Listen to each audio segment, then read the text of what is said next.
About 10 years ago, I was recently divorced and living alone in a one-bedroom apartment. The place was clean and the rent was decent. One of those places that had a doorman. I felt safe here. I was alone and loving it, focused on my career and not on my clingy ex-husband. Things were finally looking up for me.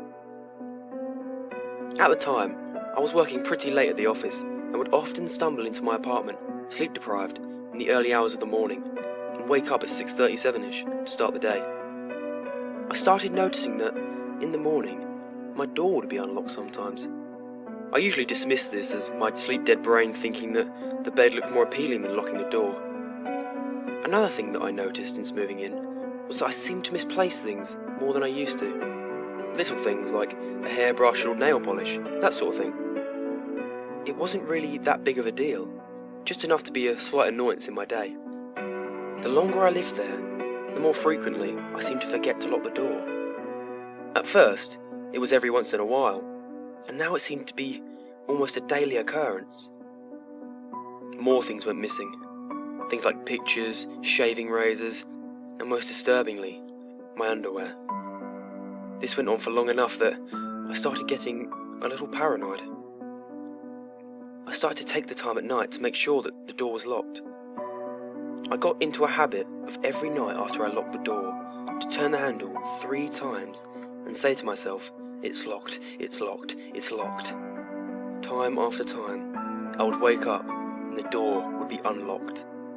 One time, I even tried staying up all night to watch the door, but ended up falling asleep in my chair. I decided that my mind wasn't reliable enough to stay up all night, so I invested in a video camera.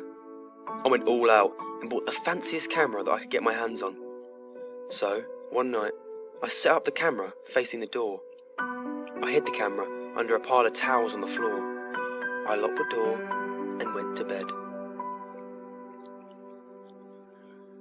When I woke up, my apartment looked normal, nothing missing that I could see. I decided to check the tape. I fast-forwarded through hours of footage, not seeing anything. I was just about to give up when I noticed the handle of the door jitter. Then it slowly crept open. A figure slid through the half-open door and walked towards the camera. It paused, looked as if it was listening for something, then walked forward into the direct view of the camera. I paused the camera. The hairs on my arms and the back of my neck started to rise. I was staring directly into the face of the maintenance man of the building. I could see those big, thick glasses and curly hair. I had no doubt who it was. I played the tape a little more. He looked comfortable as he walked around the apartment. Then he turned and walked towards my bedroom and out of the view of the camera. I didn't know what to do. Sobbing, I called the police. I tried to explain over the phone but couldn't. Soon enough, 2 officers arrived on my doorstep. I told them everything and showed them the tape. I remember seeing the blood drain from their faces. They promised that I was safe and they were going to get this guy. I needed to lay down, but didn't want to be alone. One of the officers offered to stand outside my apartment door as I took a nap.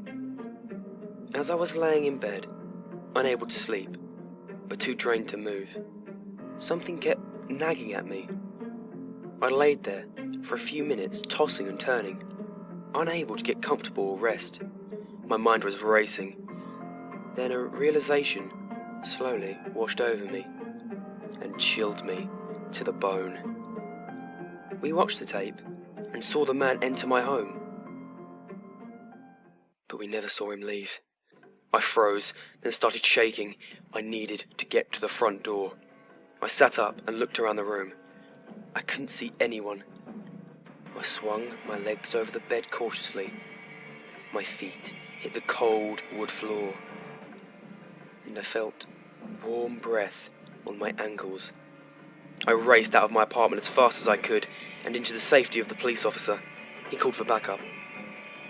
They found the man under my bed, clutching a knife and a Polaroid camera. To this day, I cannot sleep alone.